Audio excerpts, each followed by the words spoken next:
On est de retour dans la boulangerie de Pierre, le roi du manège, qui m'a pris comme apprenti pendant une journée. Dans cette vidéo, je te révèle 5 secrets de la préparation du manège, alors reste bien jusqu'à la fin pour ne rien rater. On commence tout de suite avec la pâte. C'est vraiment une étape hyper importante parce que ça va donner beaucoup de goût au manège. On réalise une pâte à pain classique avec de l'eau, du sel, de la farine et de la levure.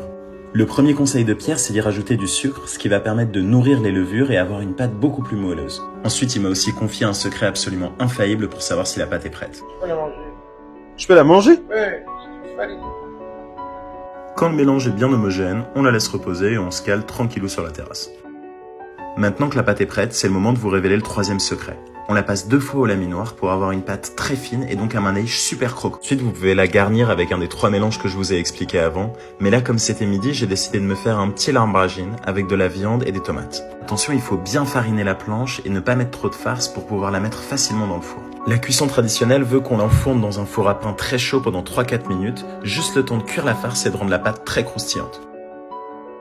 L'arbragine est cuite, alors on la sort du four et on lui passe un petit coup de polish pour enlever l'excédent de farine.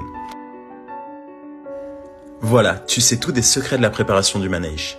Demain, je te montre un deuxième type de cuisson avec un sage, le four traditionnel libanais. Alors abonne-toi pour pas louper ça.